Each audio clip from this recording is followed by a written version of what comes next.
चरणों में विनती करता हूं कि अपने इष्टोपदेश के प्रवचन श्रृंखला को आगे बढ़ाएं, अपनी मुखवाणी से ज्ञान की गंगा को प्रवाहित करें। आचार्य श्री कनकनंदी जी गुरुदेव। ओम नमः सिद्धेभ्यः, ओम नमः सिद्धेभ्यः, ओम नमः सिद्धेभ्यः। धर्मत्वमनुओं, तत्व जिज्ञासुओं, अभी तक विद्यार्थी अर्थात शिष्य की अनेक जिज्ञासाएं रही कि शरीर, सत्ता, संपत्ति, भोग आदि, क्या ये मेरा स्वरूप, क्या इससे सुख मिलेगा? इसके उत्तर में आचार्य श्री ने अनेक श्लोकों का वर्णन किया। अभी जब शिष्य को ज्ञात होता है कि मैं ना शरीर, ना इंद्रिय, ना मन, ना मैं सत्ता, ना मैं संपत्ति, मैं फिर क्या हूं? ऐसे प्रश्न होने पर और उसके उत्तर में आचार्य श्री आज आत्मा का निज स्वभाव, निज धर्म, निज गुण क्या है उसको बता रहे हैं। अब यह जो फ्लोरिडा में अंतर्राष्ट्रीय कार्यक्रम था, उसका भी मुख्य विषय था कॉन्शियसनेस। आज वही कॉन्शियसनेस के ऊपर वर्णन चलेगा।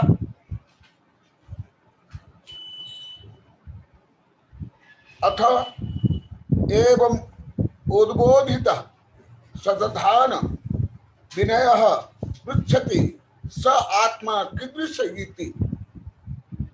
जब शिष्यों की विभिन्न जिज्ञासाओं के माध्यम से और आचार्य श्री के विभिन्न समाधान के माध्यम से शिष्य को अथ एवं उद्बोधित, जब इस विधि से शिष्य उद्बोधित हो जाता है, उत प्लस बोधित उत्बोधित, उत माने उत्थान, ऊपर उठना, राइज होना, बोधित, बोध से बोधित, बोध माने नॉलेज, कॉन्शियसनेस, उससे युक्त माने अभी तक का जो आचार्य श्री द्वारा अनात्म तत्व का वर्णन हुआ, उससे शिष्य को बोध हुआ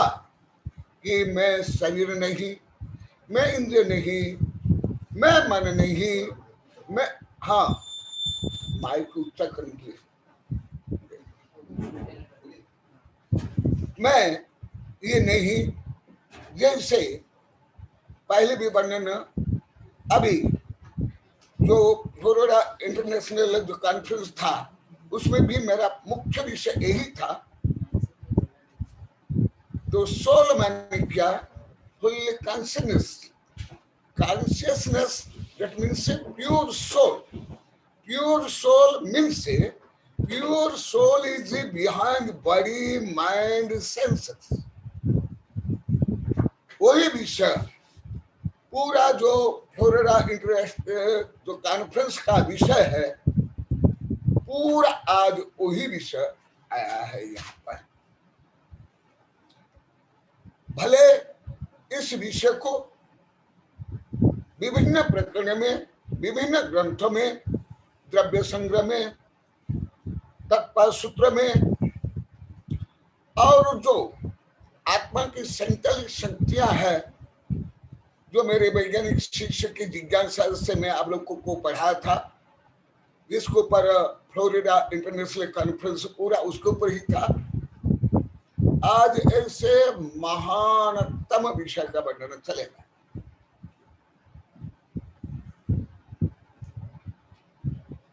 इसलिए अथ एवं उद्बोधित सदधान, जब बोध हुआ फिर शिष्य सद्धान करता है, विश्वास करता है, बिलीव करता है कि गुरुदेव ने जो बताया वो सही है।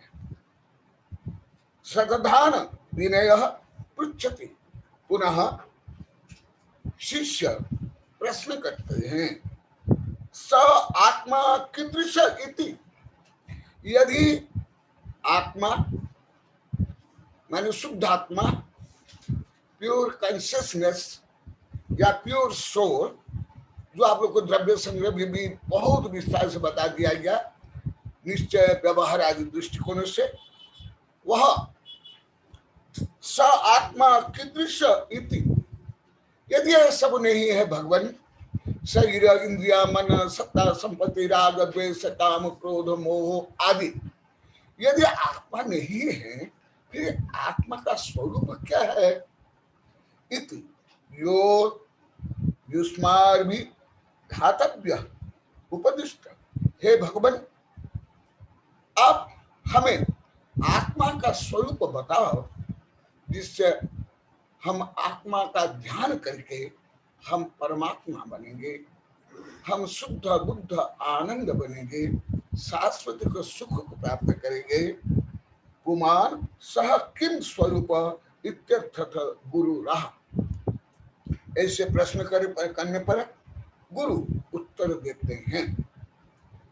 अब लोग अनेक प्रकरण बताया हूं, अभी भी बताऊंगा। ये विश्व का सर्वश्रेष्ठ, सर्वज्येष्ठ, सर्व उपादेय, सर्वग्राह्य प्रश्न और उत्तर है।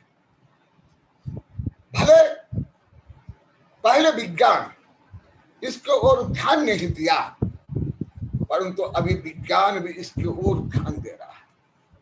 विज्ञान भी कॉन्शियसनेस को जानना चाहता है, इसलिए तो जो आप लोग को सुन लिए पहले, इसलिए मेरे वैज्ञानिक शिष्य देश विदेश के दिगंबर सितंबर मुझसे इस कॉन्शियसनेस को, माने चेतना को, माने आत्मा को, माने स्वस्वरूप को जानना चाहते हैं। इसलिए विश्व के जितने भूत भविष्य वर्तमान काल के प्रश्न है, जिज्ञासा है, सबसे महानतम प्रश्न है। अभी वैज्ञानिकों के लिए भी यही महानतम प्रश्न है। जैसे मैं बीच बीच में कई बार बताया, इस संबंध में एक किताब भी है, कई कविता भी है, अभी भी छोटी सी कविता सुबह सागिर ने गाया। वैज्ञानिक अभी सोचते हैं और रिसर्च कर रहे हैं कि जीव का अस्तित्व है तो क्यों है उसका उद्देश्य क्या है, लक्ष्य क्या है, वो ही अभी आज से चलेगा। इसे पहले भी चला है। इस संबंध में मेरी कविता वो निकाल देना, जीव का अस्तित्व, मेरा अस्तित्व का उद्देश्य। कल बोलना, अभी तो समय नहीं है। तो आज मैं क्यों विश्व में, विज्ञान में भी है, यदि कोई तत्व है, कोई जीव है, तो उसका कोई ना कोई उद्देश्य, उपयोगिता अवश्य है, अवश्य। तो फिर सर्वश्रेष्ठ तो जीव है,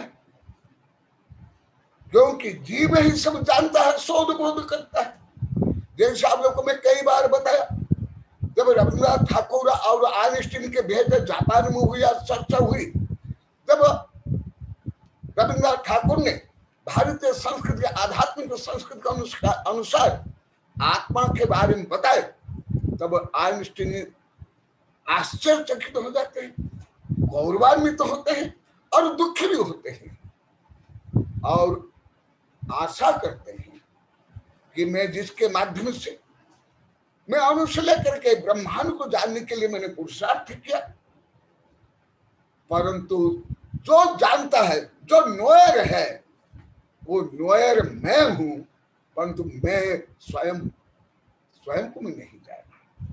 इसलिए मैं आगे जन्म लूंगा तो मैं भारत में जन्म लूंगा, जिससे मैं स्वयं को जानूंगा, आत्मा को जानूंगा। इसी प्रकार में आप लोग को विभिन्न प्रकरण में कांट का आदि का उदाहरण दिया था। कांट भी यही बोले थे, यदि इसका उत्तर तुम दोगे, जब मैं इस पृथ्वी का राजा बनूंगा, तुम्हारे प्रश्न के उत्तर में मैं इस पृथ्वी का आधा भाग तुमको पुरस्कार भी दे दूंगा। इतना बड़ा प्रश्न है। स्वयं को जानना, इससे बड़ा ज्ञान विज्ञान विश्व में, 3 लोक में, 3 काल में कुछ संभव ही नहीं। 3 लोक में तो ऐसे महानतम प्रश्न का उत्तर आज दे रहे हैं। ये उत्तर किसका, ये विषय किसका? तुम्हारा, मेरा, हर जीव का। कोई भूत प्रेत, आकाश, सूर्य, चंद्र, ग्रह, नक्षत्र, नरक, निकोद नहीं, ये स्वयं। I am so I am thinking. मैं हूं इसलिए मैं विचार करता हूं। I am thinking so I am. मैं विचार करता हूं इसलिए मैं हूं, और मैं हूं इसलिए मैं विचार करता हूं। ऐसे महान गहनतम सूक्ष्म व्यापक ग्राह्य उपादेय विषय आज के श्लोक में है, परंतु ये विषय इस वेबिनार में भी अनेक प्रकरण में 1000 बार बता दिया गया। परंतु इष्टोपदेश में जो पद्धति है, उस पद्धति से आज बताया जाएगा। आचार्य श्री उत्तर दे रहे हैं, स्व संवेदन सुव्यक्त तनु मात्र निरत्यः अत्यंत सौख्यवान आत्मा लोकालोक विलोकिनः। कैसे गहन सूक्ष्म व्यापक उत्तर, और कितना प्रत्यक्ष प्रायोगिक उत्तर। सुंदर। अभी जो मैं प्रस्तावना में बोला, पहले भी बोला, आगे भी बोलूंगा, कितना डायरेक्ट आचार्य से उत्तर दे रहे हैं कि आत्मा कहाँ है, क्या है, उसके गुण क्या है, स्वभाव धर्म क्या है। तो आचार्य श्री बता रहे हैं, स्व संवेदन सुव्यक्त। कितना तार्किक, कितना सुपर साइकोलॉजी, फिलॉसफिकल और स्पिरिचुअल उत्तर है इस सब यहाँ। परंतु अब लोग को पहले बताया, अभी बताया, पहले विज्ञान यहां तक कर नहीं जानते थे, अभी इसको जानना चाह रहे हैं। सबसे पहले स्व अधिकांश लोगों को, पढ़े लिखे अनपढ़ से लेकर के धार्मिक लोगों को भी स्व का व्युत्पत्ति परक, भावात्मक, अनुभवात्मक ज्ञान है, और बन गए साधु संत पंडित उपदेश करता। अभी यहाँ 5.5 वर्ष से यही क्रांति चल रही है। यहाँ जो क्रांति हो रही है, स्व सबसे पहले, स्व प्रमुख। जो आप लोगों को वेबिनार में 1000 बार बोल दिया, यहाँ 5.5 वर्ष में 8-10 हजार बार बोल दिया। ये स्व को ही यहाँ के लोग विपरीत मानते थे। जो आप लोग को अनेक बार हो गया। अब ईश्वर के ज्ञान के बाद इतनी यहाँ क्रांति, भावना, भक्ति, दान, प्रभुति सब हो रही है।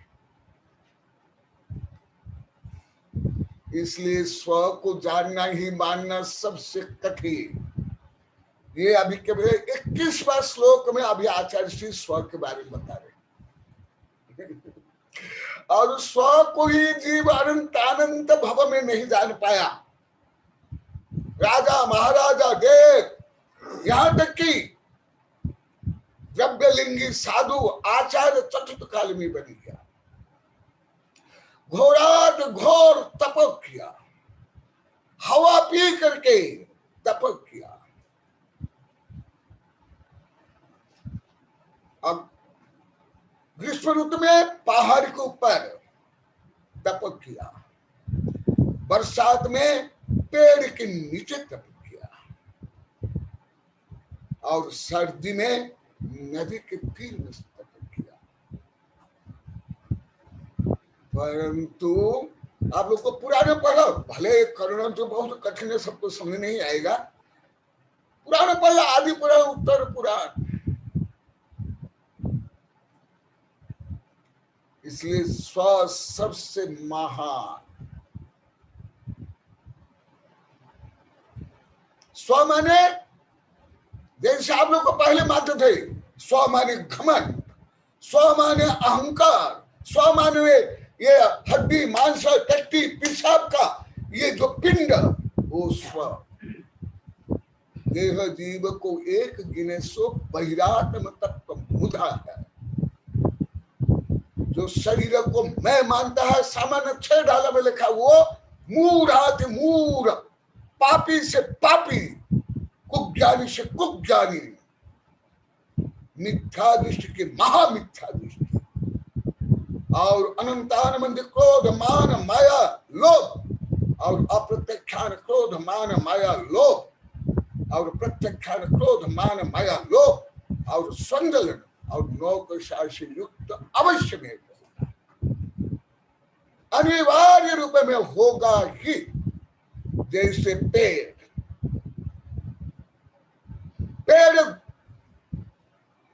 स्थूल रूप में, क्रिया रूप में पंचपाप और सप्त व्यसन करता हुआ अधिकांश लोगों को ज्ञात नहीं है। अधिकांश साधु संतों को, पंडितों को मुझे कई बार जगह में पूछे, परंतु समस्त पाप, समस्त कषाय, समस्त मिथ्या, समस्त कर्म को बांधता है सतत। इसलिए सबसे पहले स्व बिना, कई कविता आप लोग सुने, आगे आगे सुने होंगे। स्व के बिना छो द्रव्य, सप्त तत्व, नव पदार्थ और पंच परमेष्टि आपका क्या कर सकते हैं? क्योंकि तुम्हारा अस्तित्व ही नहीं। जब तुम्हारा अस्तित्व ही नहीं, तुम्हारा जन्म मरण कैसे? तुम नरक निगम में कैसे जाओगे? तुम धर्म पुण्य पाप कैसे करोगे? अन्य अत्याचार शोषण दगाबाज कैसे करोगे? क्योंकि अस्तित्व ही शून्य तुम्हारा।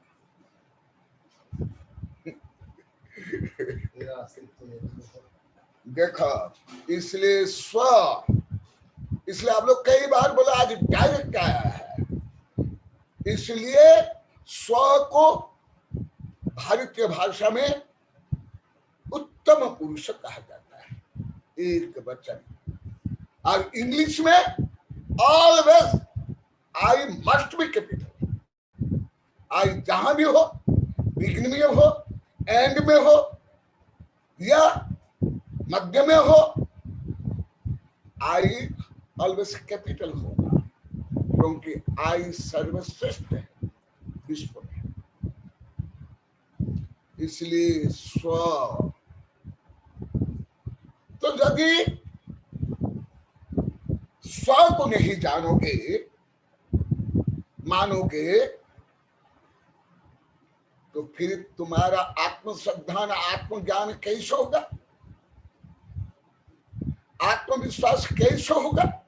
आत्म ध्यान कैसे होगा, आत्म कल्याण कैसे होगा, आत्म पतन भी कैसे होगा। आत्म कल्याण छोड़ो, तुम्हारा अस्तित्व नहीं तो तुम नरक निकल तुम्हें कैसे जाओगे, तुम हत्या बलात्कार चोरी कैसे करोगे। इसलिए सबसे पहले स्व, यानी तो आप लोग को अनेक बार बता दिया, निज, स्व, अपना, आई, अहम। और तुम लोग को जो बोलते हो उर्दू हिंदी, मैं नहीं, मैं में दो मात्रा और अनुस्वार, वो भी आप लोग को मैं करते बता दिए। स्व संवेदना, और यदि तुम नहीं, तुम्हारा संवेदना कहां से आ जाएगा, क्योंकि द्रव्य बिना गुण नहीं रहता है, और तुम जीव द्रव्य हो, और तुम्हारा ही अस्तित्व नहीं तुम्हारा। इस संबंध में मेरी हजारों कविताएं हैं, हजारों, कम से कम 3-4 हजार कविताएं हैं, बहुत।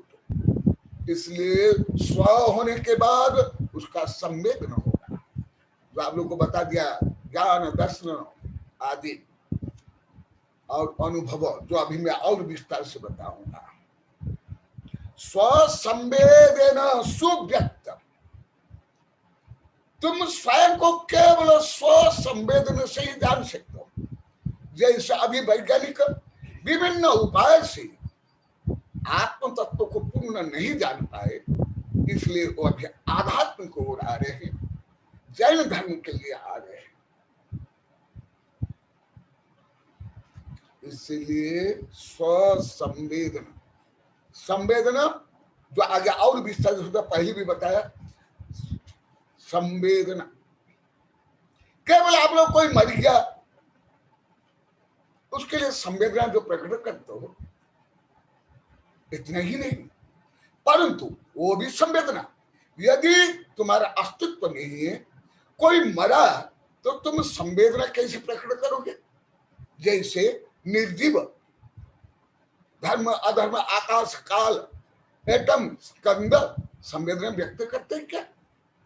इसलिए I am, so I am thinking, मैं हूं इसलिए मैं विचार करता हूं। आई एम थिंकिंग, मैं विचार करता हूं इसलिए आई एम, इसलिए मैं हूं। ये गणितीय फार्मूला। इसलिए स्व संवेदन सुव्यक्त, यह अत्यंत गहन और सूक्ष्म विषय है, इसलिए मैं आज एक एक अक्षर के बारे में बताऊंगा, केवल शब्द नहीं, एक एक अक्षर। आवश्यकता पड़ रही है एक एक मात्रा। स्व संवेदन सुव्यक्त, सुव्यक्त माने स्पष्ट रूप में, अच्छी तरह से, गुड, बेटर, बेस्ट, सुव्यक्त। क्यों सुव्यक्त, तो आप लोग को अनेक बार बताया, अभी भी बताया, अन्य दार्शनिक से ले मनोवैज्ञानिक से लेकर आधुनिक वैज्ञानिक स्वरूप में, स्पष्ट रूप में, उत्कृष्ट रूप में, प्रामाणिक रूप में स्वयं का अनुभव नहीं करे। इसलिए फ्लोरिडा जो कार्यक्रम में मैं इसके ऊपर ही लिखित रूप में और मौखिक रूप में इंग्लिश में 14-15 प्रश्न किया हूं। सबसे ज्यादा प्रश्न मैं ही किया हूं, सबको सब मिल करके भी 2-3 प्रश्न के, मैं 14-15 प्रश्न किया हूं।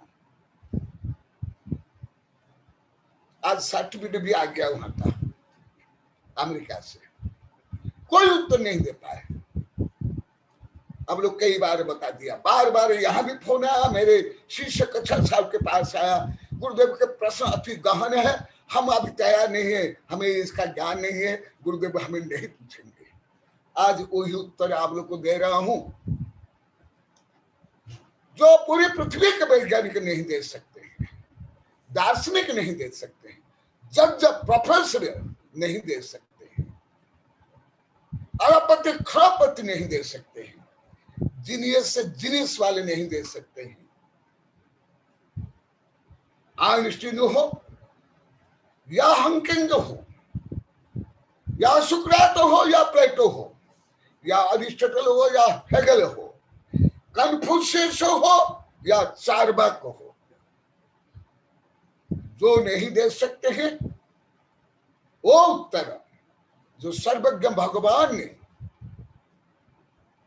ज्ञात किया, अनुभव किया और दिव्य ध्वनि के माध्यम से बताया और आचार्य ने लिखा, मैं उसके आधार पर आपको जो पूरी पृथ्वी के भौतिकवादी कोई भी विद्वान नहीं दे सकते हैं, और अब खरब नहीं पूरी पृथ्वी के संपत्ति देने पर भी नहीं दे सकते हैं। भारत के कोई विश्वविद्यालय, विदेश के संपूर्ण विश्वविद्यालय जो आध्यात्म को नहीं जानता, अनुभव को नहीं करता है, अरब व्यक्ति मिलकर भी नहीं दे सकते, करोड़ नहीं अरब। उसका उत्तर आप भगवान के द्वारा प्रतिपादित और आचार्य द्वारा लिखित जो परम रहस्य है, रहस्य का रहस्य, जिस रहस्य के आगे और कोई रहस्य नहीं, जिस रहस्य के ज्ञान के बाद समस्त ब्रह्मांड रहस्य नग्न होकर के प्रकट हो जाते हैं, हस्त के आमला जैसे स्पष्ट दिखाई देते हैं, वह रहस्य आज आप लोग को सुन रहे हो। भले पहले भी मैं विभिन्न प्रकरण बताया हूं और मेरे वैज्ञानिक शिष्यों की जिज्ञासा संतल शक्ति के बारे में बताया हूं, परंतु ये अत्यंत सूक्ष्म गहन विषय होने के कारण जो प्राथमिक विद्यार्थी कोई 1 2 3 4 8 10 बार सुनने पर भी ज्ञान नहीं कर सकते, जबकि मेरे आचार्य शिष्य जिले वैज्ञानिक शिष्य जो इतने वर्ष में 30 30 35 40 40 वर्ष पढ़ रहे हैं, वो भी बार बार पूछ रहे हैं, तो प्राथमिक विद्यार्थी तो कहाँ ज्ञान हो जाएगा। देखो सुव्यक्त और भी कुछ विषय में बताऊंगा, क्योंकि आज पूरी पृथ्वी इसको जानने के लिए लालायित है और पुरुषार्थरत है, वो भी वैज्ञानिक दृष्टि, केवल रूढ़िवादी धार्मिक दृष्टि से नहीं। आप लोग को स्वयं वेबिनार में सुन लिए होंगे हमारे देश विदेश के शिष्य क्या चाहते हैं, तो सुव्यक्त क्यों, जैसे जैसे वैज्ञानिक केवल इसको भौतिक यंत्र या इंद्रियों से या दिमाग से, ब्रेन से जानना चाहते हैं और उसको मानते हैं। इसलिए भले वैज्ञानिक लोग अति विनम्र है, मेरा जो अनुभव है बहुत सत्यज्ञानी है और बहुत जिज्ञासु भी है और बहुत बुद्धिमान है। मैं तो जो बाल्यकाल से अनुभव करता हूं उनके बराबर कोई धार्मिक पंडित से लेकर के जज से लेकर प्रधानमंत्री राष्ट्रपति भी इतने नहीं है, इतने वैज्ञानिक में ज्ञान होता है। मेरा अनुभव मैं बता रहा हूं, आप लोग को नहीं अनुभव करता संभवतः आप लोग नहीं समझ सकते, तथापि उनको अभी पूरा क्लियर समझ नहीं आ रहा, क्योंकि आप लोग को पहले ही बता दिया हूं अनेक बार, इसलिए संक्षेप में बता रहा हूं। वो क्या मानते हैं, ब्रेन से, न्यूरॉन से या वातावरण से आदि आदि से चेतना की उत्पत्ति होती है, चेतना होती है, केमिकल चेंज से आदि आदि। इसलिए उन्हें अभी तक क्लियर ज्ञात नहीं है कि आत्मा का स्वरूप क्या है, what is the nature of a soul, what is the nature of a consciousness. वो विषय आप लोग को पढ़ा रहे हो, कोई ये बीएमए का विषय नहीं है। आप 10-20 करोड़ भी बीएमए कर लो, ये विषय ज्ञान नहीं होगा। तो सुव्यक्त अभी प्राय रूप में उदाहरण देता हूं। जैसे पहले मैं वैज्ञानिकों को उत्तर दे रहा हूं, उन्हीं के माध्यम से फिर आप लोग को भी, यदि केवल दिमाग माने ब्रेन और न्यूरन, तंत्रिका तंत्र आदि, या सेल्स या डीएनए आरएनए यदि चेतना है तो ये सब तो जड़ है, केमिकल है। फिजिक्स में, केमिस्ट्री में और बायोलॉजी में ये पूरा सिद्ध है। तो ये जड़ से कॉन्शियसनेस कहाँ आएगा? ब्रेन भी जड़ है, तो ब्रेन से चेतना कहाँ? परंतु जो आप लोग को अभी 7-8 महीना पहले पढ़ा हूं, ब्रेन हो, इंद्रिया हो, ये सब उपकरण, अंतरंग उपकरण, बहिरंग उपकरण। जैसे इलेक्ट्रिसिटी अलग है, ये मोबाइल अलग है, पंखा अलग है, बल्ब अंदर अलग है, परंतु काम इलेक्ट्रिसिटी करती है।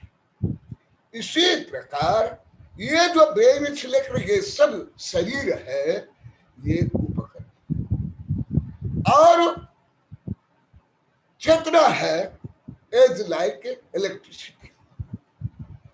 इसलिए पेड़ में ब्रेन नहीं, न्यूरॉन्स नहीं, तथापि पेड़ भी अनुभव करता है। जैन धर्म तो अति विस्तार से वर्णन है, जगदीश चंद्र बसु ने भी सिद्ध कर लिया, आज पूरी पृथ्वी के वैज्ञानिक मानते हैं। इसलिए केवल ब्रेन ये सब उपकरण है। और कुछ उदाहरण देता हूं।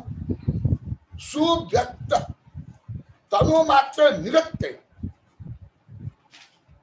सुव्यक्त क्यों कहा? इसलिए कहा, अब एक अति प्रसिद्ध उदाहरण देता हूं जो पेपर में, टीवी में आ रहा है। अभी किसको रियल कोरोना है या नहीं, नेगेटिव और पॉजिटिव अभी भी क्लियर ज्ञात नहीं हो पा रहा है पूरी पृथ्वी के वैज्ञानिक। रिफ्यूज हो रहे हैं, और उस कोरोना के डीएनए आरएनए को भी पूरा सही नहीं समझ पा रहे हैं, उसकी गतिविधियों को भी समझ नहीं पा रहे हैं। क्यों? केवल यंत्र से देखना चाहते हैं, जानना चाहते हैं। दूसरा, पेड़ में ब्रेन नहीं, आंख, कान आदि नहीं, केवल स्पर्श नहीं, जो आप लोग पहले बता दिया कि आप लोग को जानते हो, प्राथमिक ज्ञान है। परंतु पेड़ भी अनुभव करता है। कैसे करता है?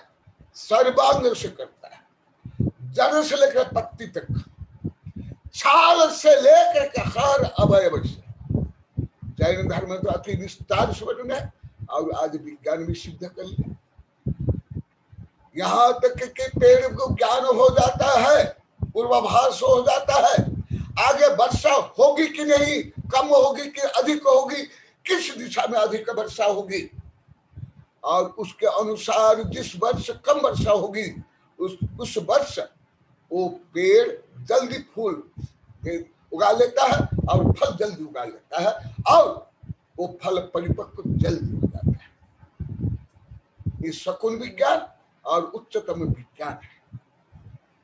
और आप लोग को बता दिया, पेड़ में भी क्रोध है, मान है, ईर्ष्या है, द्वेष है, घृणा है, काम विभाव है, प्रतिस्पर्धा है।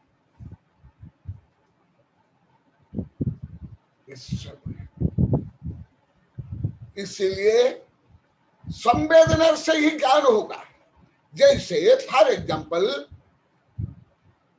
आप अन्य तरफ मुंह करके बैठे हुए हो, पीछे कोई आवाज देने पर आपको क्या ज्ञात नहीं हो रहा है? ज्ञात होता है।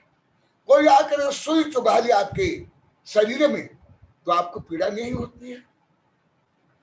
वैज्ञानिक क्या मानते हैं? ब्रेन को होता है। तो फिर जो अनंत एक केंद्रीय जीव को कैसा अनुभव होता है, और एक कोरोना को कैसा अनुभव होता है? मैं पूरी पृथ्वी के वैज्ञानिकों को प्रश्न कर रहा हूं। इसमें भी बहुत गहन प्रश्न किया था पूरी पृथ्वी के वैज्ञानिकों, मैं उनको प्रश्न कर रहा हूं। वो भी वैज्ञानिक दृष्टि, केवल रूढ़िवादी धार्मिक दृष्टि नहीं, साइंटिफिक। तो कोरोना भी तो हाँ, परंतु अभी वैज्ञानिक ये तक नहीं जान पाए कि ये एक कोशीय जीव या वायरस रियल जीव है कि अजीब है या निश्चय। इसलिए आज चेतना के जो सूक्ष्म ज्ञान है आप लोग को मैं दे रहा हूं। तनु मात्र निरत्य। और ये पहले द्रव्य संग्रह बता दिया हूं, आपके शरीर के हर प्रदेश में चेतना है। अब बोलो कि जैसे बाल आदि ये डेड सेल्स है, ये मल है, इसलिए इसमें नहीं है, परंतु हड्डी में भी जीव है। अधिकांश लोग को ये ज्ञान नहीं है, पढ़े लिखे को, कई पढ़े लिखे लोग को, साधु संत को भी खून में भी चेतना है। इसलिए एक डेड ब्लड होता है और लिविंग ब्लड। आपके चर्म में भी चेतना है, हड्डी में भी है। सामान्य लोग को सोचते कि हड्डी में नहीं, इसलिए बता रहे हैं तनु मात्र पूर्ण शरीर, शरीर के हर सेल्स में, हर अवयव में चेतना है। तनु मात्र निरत्य और निश्चय से स्वतंत्र रूप में, मौलिक रूप में, इंडिपेंडेंट रूप में, अर्थात पुनरपि कीदृश निरत्य द्रव्य रूपतया नित्य। आज मैं हर शब्द के लिए बता रहा हूं, अभी केवल अन्वयार्थ कर रहा हूं, अभी भावार्थ समीक्षा कुछ भी नहीं है। निरत्य, निरत्य द्रव्य रूप से, भले अभी तुम्हारा शरीर अनंतानंत शरीर में से एक शरीर है, केवल इस शरीर में तुम्हारी चेतना नहीं है या तुम्हारा आत्मा नहीं है। तुमने जो कुछ शरीर प्राप्त किया, नरक, निगोद, वायु से व्यक्त दिया, उसमें भी वही चेतना, वही चेतना। परंतु उसकी जो कैटेगरी है शुद्धता अशुद्धता, आप लोग को पहले बता दिया। और तो इसलिए तुमको आत्मा का शोध, बोध, खोज और उपलब्धि करना है तो कहां जाना पड़ेगा? नरक में जाना पड़ेगा, स्वर्ग में जाना पड़ेगा, ईंट पत्थर में? कहा? तुम्हारा अंदर, तुम में ही।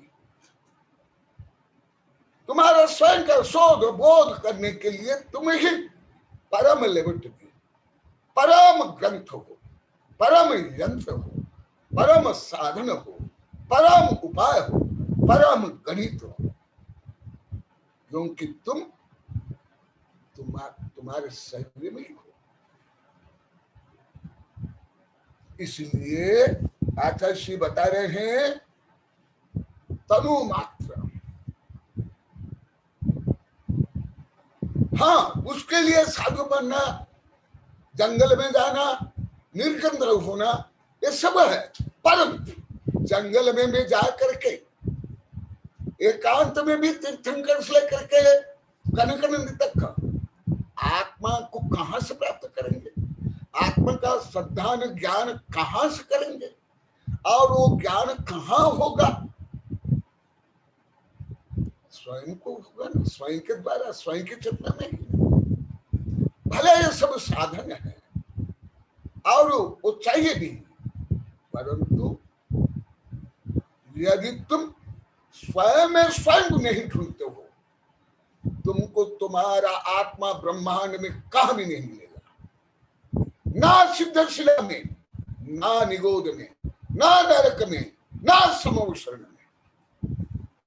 अतो न किंचित ततो न किंचित यथो यथो यामि ततो न किंचित विचार पश्यन अधिक न किंचित स्वात्मा को लब्धि अधिक न किंचित। इसलिए स्वयं को जानना अत्यंत सरल, अत्यंत सहज, क्योंकि तुम स्वयं हो। तुमको छोड़ करके तुम्हारा आत्मा कभी कहां नहीं जा सकता, कभी नहीं तुमको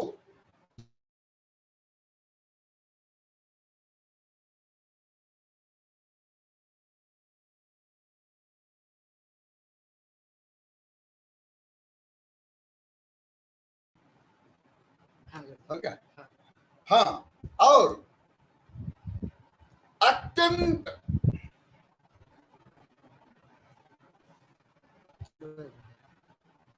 चालू है।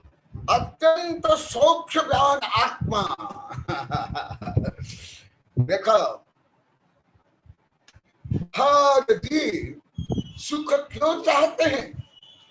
भले पापी हो, भले निगोदिया जीव हो, भले वायरस हो, भले मल के कीट पतंग हो, गंदे से गंदे स्थान में उत्पन्न होने वाले पापी से पापी जीव भी सुख चाहते हैं।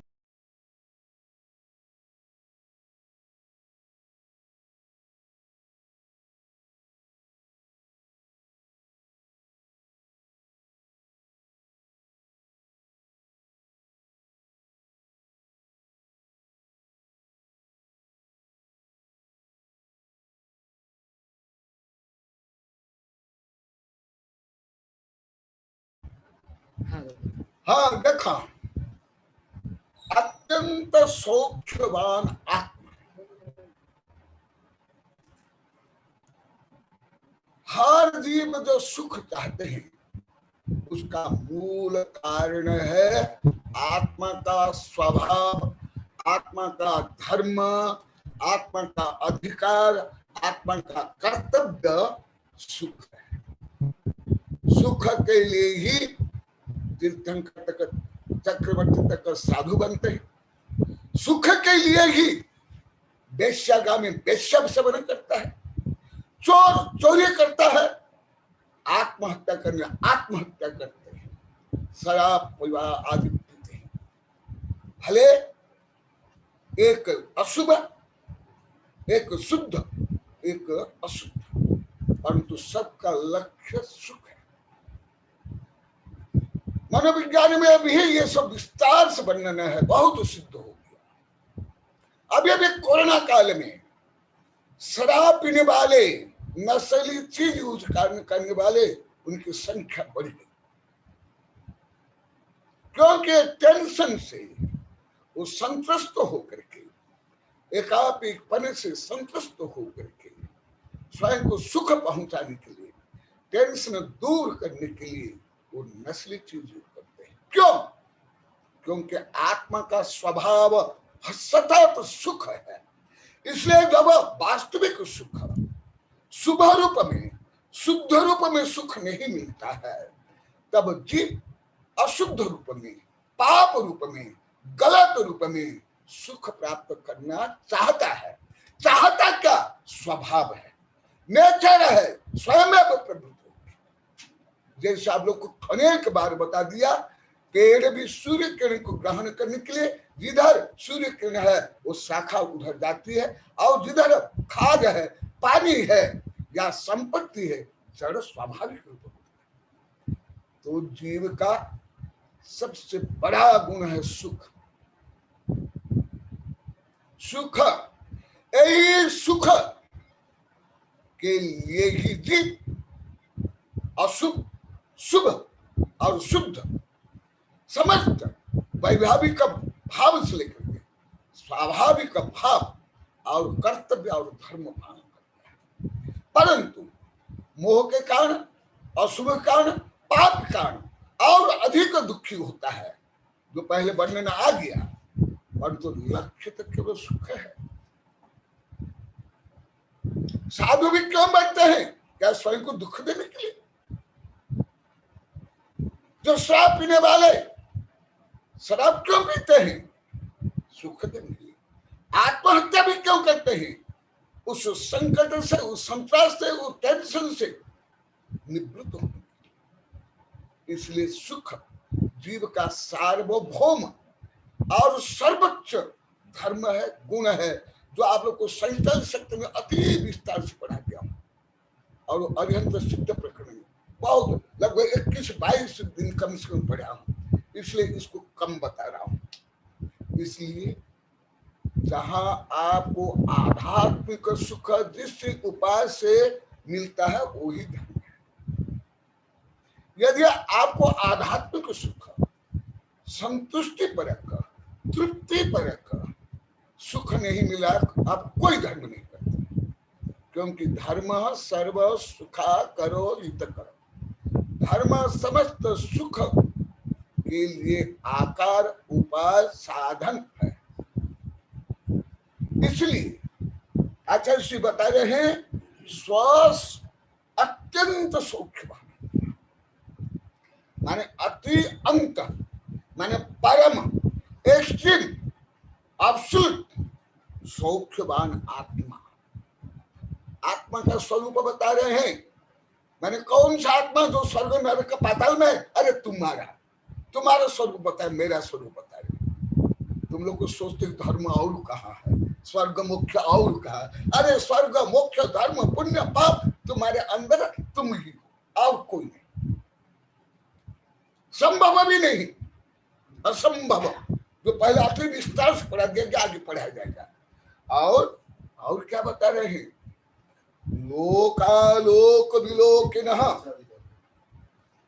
आत्मा में इतनी चेतना शक्ति है, जब चेतना शक्ति पूर्णतः प्रकट हो जाती है, फुल्ली जो प्योर कॉन्शियसनेस है, इनफिनिट एंड इनफिनिटी, माने अलोक गणित के अनुसार आकाश के जितने अनुभाग प्रतिच्छेद, आकाश, लोकाकाश, अलोकाकाश, दोनों आकाश, ये अलोक गणित है। लोकाकाश अलोकाकाश के जितने अनुभाग प्रतिच्छेद है, उससे भी अनंत गुणित सुख है। कितने बार बता दिया, ये ध्यान सुनो। पहले भी बताया, तथापि पुनः ये बता दो, ये क्योंकि गहन विषय है और प्रवचन में प्राक रहे इस विषय अधिकांश साधु संत पंडित वगैरह नहीं बोलते, अत्यंत उथला विषय सब बोलते हैं, रीति रिवाज, पूजा पाठ, तेरा मेरा, ऐसे ऐसे सब। देखो ये विषय को पहले बताया हूं, पुनः भी बताता हूं। अनंत गुणी तू तस्मात् अत्यक्षम स्वस्वभावजम एकस्मिनि समये भुक्ति तत्सुखम परमेश्वर। फिर बोलता हूं, अनंत गुणित गुणाकार 100 में, करोड़ में, अरबे, ट्रिलियन, मिलियन नहीं चलता अलग गणित में। और जब परम सत्य का जब भी वर्णन हो, कभी भी परम सत्य का वर्णन हो, अनंत गुणित, क्योंकि पहले आप लोग बता दिया हूं, माने जो आप लोग को बताया हूं, पूरे विश्व के त्रिकालवर्ती समस्त देव विद्याधर राजा महाराजा इंद्र के जो सुख है, उस सुख से अनंत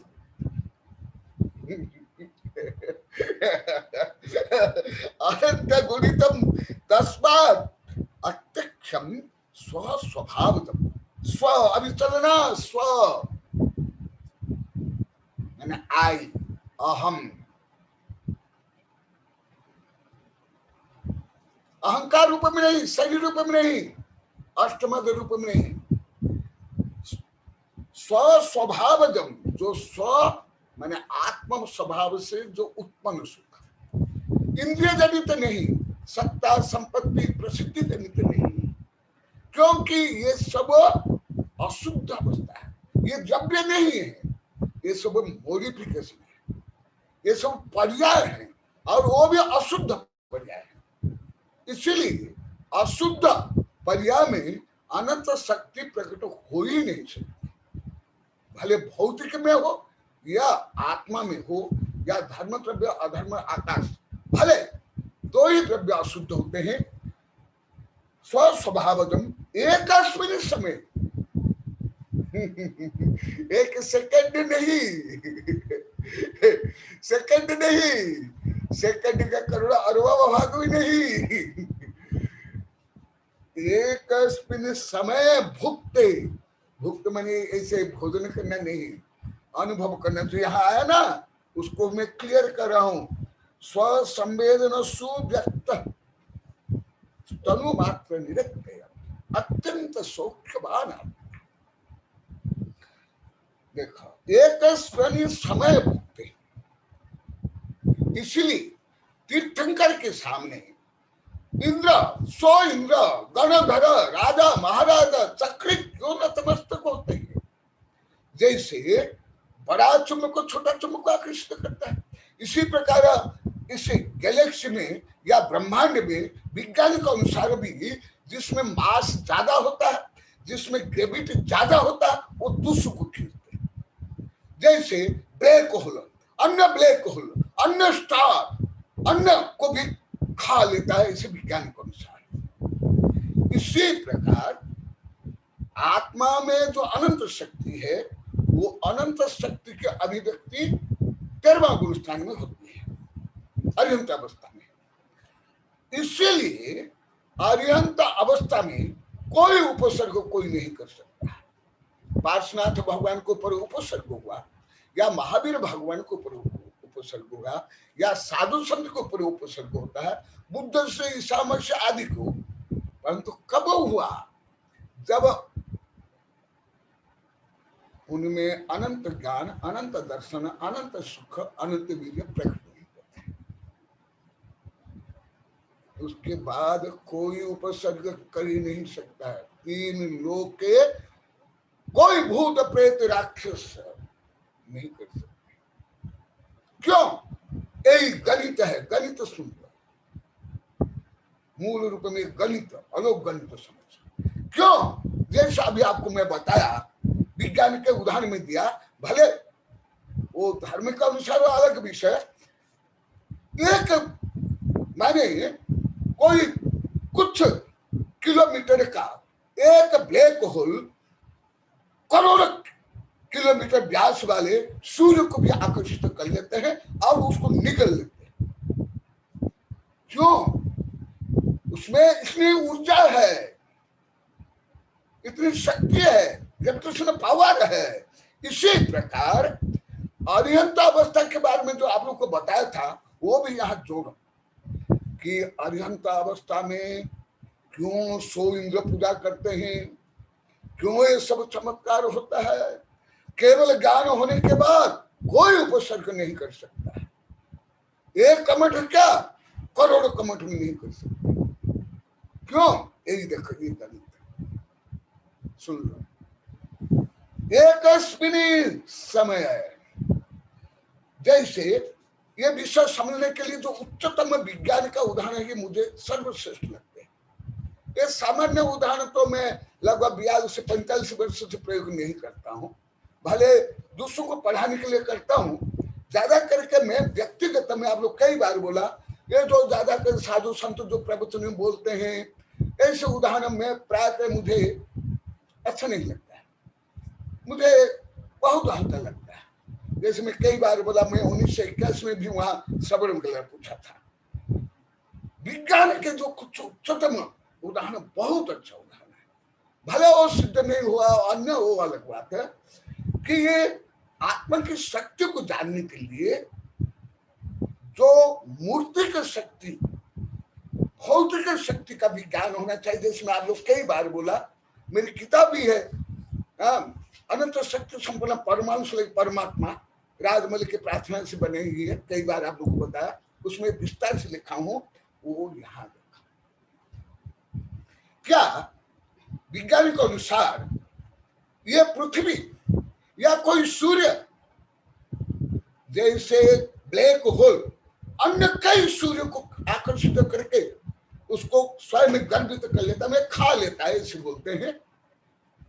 क्यों? उसमें अधिक शक्ति। इसी प्रकार आत्मा में अनंत शक्ति, और आत्मा की अनंत शक्ति की पूर्ण अभिव्यक्ति होती है घाती कर्म के क्षय से। और घाती कर्म के क्षय के बाद अनंत शक्ति प्रकट होने के कारण और पाप कर्म का उदय नहीं होने के कारण, और पाप कर्म रहते हुए पाप कर्म पुण्य रूप में कन्वर्ट होने के कारण, वो जो अनंत शक्ति एक समय में एक भगवान की अर्हंतो व सिद्ध, उन्हीं की जो शक्ति है, ज्ञान, दर्शन, सुख, वीर्य, और जो आप लोग को मैं पहले संचालित शक्ति बताया आदि आदि, वो इतना ज्यादा है, कितना ज्यादा है एक समय की शक्ति। जैसे विज्ञान के उदाहरण में इसके लिए सबसे मेरे लिए योग्य लगता है, जैसे मैं ब्लैक होल का बताया और एक सुपरनोवा बोलते हैं वैज्ञानिक अनुसार। सुपरनोवा जब विस्फोट होता है उसमें इतनी ऊर्जा निकलती है वैज्ञानिक अनुसार, ये जो हमारा सूर्य है वो लाखों करोड़ वर्ष में इतना या पूरा जीवन काल में इतनी ऊर्जा दे सकता है। तो ऐसे इससे मैं ये सिद्ध कर रहा हूं, जब भौतिक में इतनी अनंत शक्ति है तो परम तत्व, परम द्रव्य, परम एलिमेंट, परम सबस्टेंस जीव है, मैं हूं, आप हो, तो उसमें क्यों नहीं हो?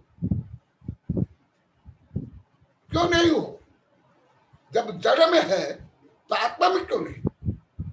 यही विषय यहाँ अच्छा इसी बहुत विस्तार से लिखा, अभी तो समय होने जा रहा है क्योंकि गहन विषय है और सब अलौक गणित से अनंत से लिखा जाता है, इसलिए समय लगता है।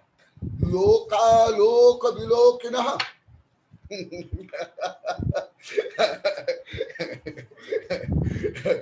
और कितनी शक्ति और बता रहे, सुख शक्ति बता दिया है ना, अभी ज्ञान शक्ति, कॉन्शियसनेस, चेतना शक्ति, इनफिनिट नॉलेज, उसके लिए बता रहे कितना लोक अलोक।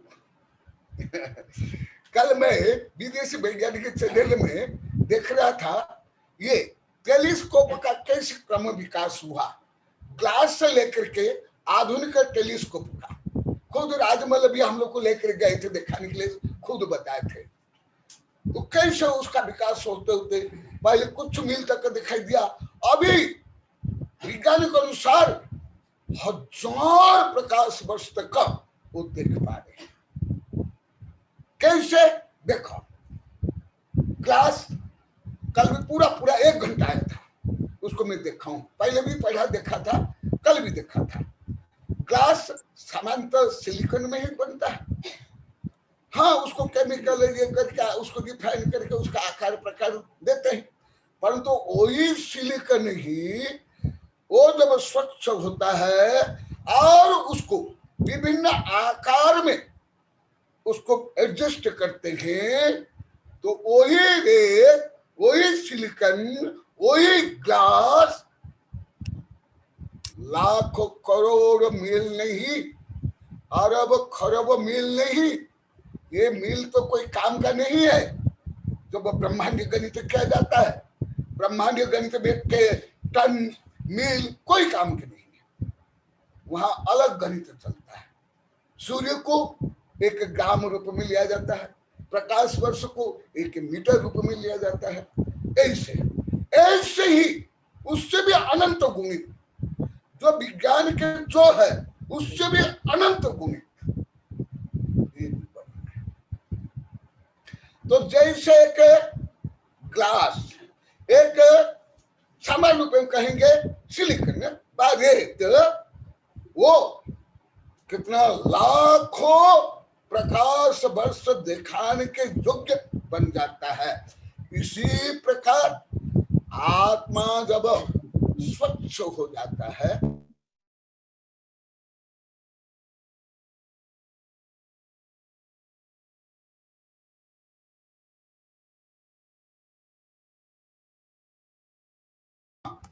हाँ बार बार आज बंद हो रहा है, हाँ सुना, तब वो आत्मा में इतना जो ज्ञान है, अनंत ज्ञान, वो अनंत ज्ञान प्रकट हो जाता है, जिससे लोक और अलोक को आत्मा जान सकता है।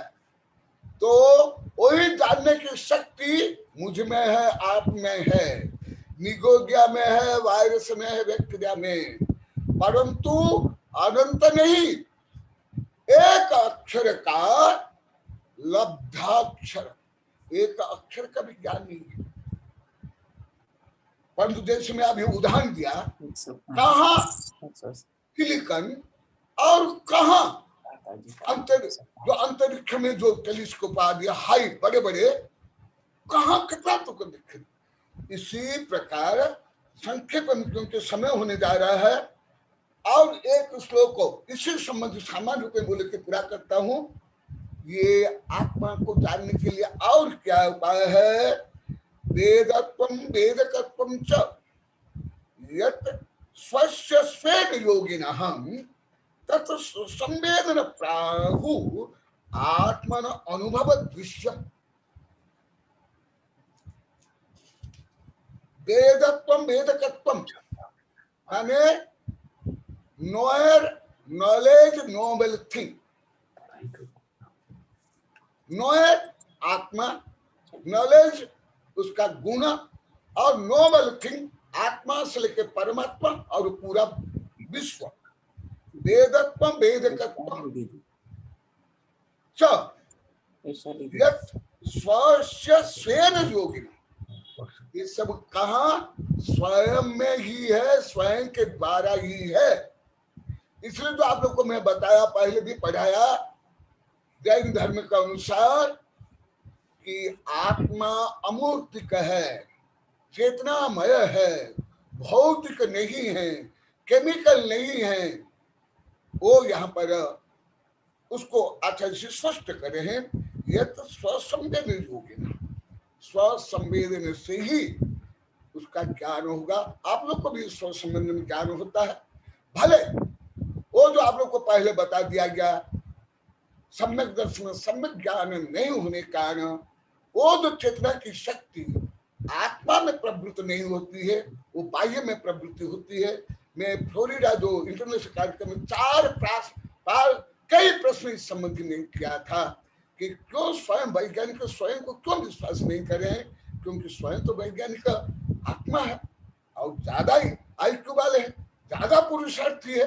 तो मैं ऐसे प्रश्न भी किया और मेरे शोध पत्र में भी लिखा भी हूँ, वही विषय यहाँ पर है। देखा तत् स्वसंवेदनम प्राहु आत्मान अनुभव दृश्यम। इसलिए आत्मा को जानने के लिए सर्व उत्कृष्ट उपाय है अनुभव, संवेदना, स्वयं को जानना, स्वयं का विश्वास। इसी प्रकार आज मूल श्लोक का केवल अन्वयार्थ हुआ है, और ये विषय पहले आप लोग को बहुत विस्तार से पढ़ा दिया हूँ, इसलिए और अभी समय हो गया है। इसलिए आत्मा को खोजने के लिए, स्वयं को जानने के लिए, स्वयं के अंदर, स्वयं के द्वारा, स्वयं में ही अनुसंधान, अनुभव, प्रयोग करना। इसलिए आध्यात्मिक दृष्टि से सर्वोत्तम लेबोरेटरी है स्व शरीर, स्व आत्मा, और उसके माध्यम से ही आप स्वयं को जान सकते हो। अन्य सब कार्य संबंध जो पहले बता दिया, हाँ, इसी प्रकार आचार्य ने आज मेरा स्वभाव और आपका स्वभाव बताया। जय महावीर भगवान की जय, सरस्वती माता की जय। बोलिए आचार्य श्री कनक नंदी जी गुरुदेव की जय। आचार्य श्री बहुत बहुत अच्छा प्रवचन, और वो भी इतना गहन विषय, बहुत ही इन डेप्थ, जिसको हमारे यहाँ साइंस में कहते हैं कि इन डेप्थ जो है वो सब्जेक्ट, और उस पर आपका इन डेप्थ नॉलेज, आपका ज्ञान इससे संबंधित, इसके बारे में मुझे प्रश्न मंच प्रारंभ करूं तो मुझे आपके बारे में कहने के लिए अनुमति चाहिए कि हम जब छोटे थे तब मंदिर के अंदर शास्त्र पढ़ने की परंपरा हुआ करती थी, और जब शास्त्र समाप्त हो जाते थे तो शास्त्र पढ़ने के पश्चात अंतिम समय में स्तुति की जाती थी जिनवाणी की। उस जमाने में तो पन्नालाल जी के द्वारा लिखी हुई जिनवाणी की स्तुति होती थी, और उसके अंत में 2 वाक्य आते थे, 2 लाइनें आया करती थी, जिसका मैं उच्चारण करना चाहता हूं। मिथ्यातम नाश वे को, ज्ञान के प्रकाश वे को, यही जिन वाणी है, यही जिन वाणी है। तो हमारी सचमुच की जो सत्य तथ्य के साथ जो जिनवाणी में लिखा है, आचार्यों ने लिखा है, आगम में जो लिखा हुआ है, उसका विश्लेषण तथ्यात्मक रूप से आप प्रस्तुत करते हैं। बहुत ही उच्च ज्ञान के आप जो है धनी हैं, इसलिए मैं आपके चरणों में ये अर्ज करना चाहता हूं कि वास्तव में वर्तमान समय में जो जिनवाणी को प्रस्तुत करने वाले सूर्य का तेजस अगर कहूं तो वो आप ही हैं। अगर मैं ये भी कहूं तो अतिशयोक्ति नहीं होगी कि आप ही इस जिनवाणी के दिनकर हैं, आप ही दिवाकर हैं, आप ही भानु हैं, आप ही भास्कर हैं। वर्तमान समय में इस जिनवाणी के सभी रहस्यों का उद्घाटन करने वाले आप ही हैं। सचमुच में आचार्य श्री आपके चरणों में बारंबार नमन, नमोस्तु नमोस्तु नमोस्तु। मैं प्रश्न मंच प्रारंभ करूं। आपकी भक्ति के लिए, जिनवाणी की और ज्ञान की भक्ति के लिए, गुरु की भक्ति के लिए, अभिव्यक्ति के लिए आशीर्वाद, धन्यवाद। ये सब आत्मा की जो विभिन्न शक्तियों की आप प्रशंसा कर रहे हो, और जो आत्मा की शक्ति की प्रशंसा करता है, पूछता है वंदे तद्गुण लब्धे, वह उन शक्तियों को प्राप्त करता है। नमस्ते। मैं प्रश्न मंच प्रारंभ कर रहा हूं। एक प्रश्न मुझे दिखाई दे रहा है, दीदी का है, वैशाली दीदी लिखा हुआ है। मैं वैशाली दीदी को आमंत्रित करता हूं कि वो अपना माइक अनम्यूट करें और प्रश्न पूछें। वैशाली दीदी। नमोस्तु गुरुदेव, नमोस्तु गुरुदेव। अपना उनको नमोस्तु गुरुदेव। आपका रत्नत्रय कुशल है गुरुदेव? उनको फोकस में लाएंगे वैशाली दीदी को। उनका वीडियो ऑफ हो रहा है, वो वीडियो ऑन करेंगे तो आप आएंगे। वैशाली दीदी आप अपना वीडियो ऑन करें और स्पॉटलाइट में आए। यहाँ का तो ऑन है, आपकी तरफ से बंद हो गया, यहाँ का चालू नहीं हो रहा है। अच्छा, आप प्रश्न, कोई बात नहीं, आप प्रश्न पूछिए। हाँ ठीक है। नमोस्तु गुरुदेव, नमोस्तु गुरुदेव। आपका रत्नत्रय कुशल है गुरुदेव? हाँ, अभी आपने आत्मा के बारे में तो बहुत विस्तार से बताया है गुरुदेव। आत्मा अनंत है, आत्मा के पास अनंत शक्ति है। तो हमारे तीर्थंकरों के पास भी अनंत शक्ति थे, तो उनको उपसर्ग हो गया तो भी 10 भाव तक उन्होंने उपसर्ग क्यों सहते बैठे थे? एक ही भाव में उनका उपसर्ग दूर करके सुख प्राप्त कर सकते थे, केवल ज्ञान प्राप्त कर सकते, क्यों नहीं किया है? अभी तो बताया। नमस्ते।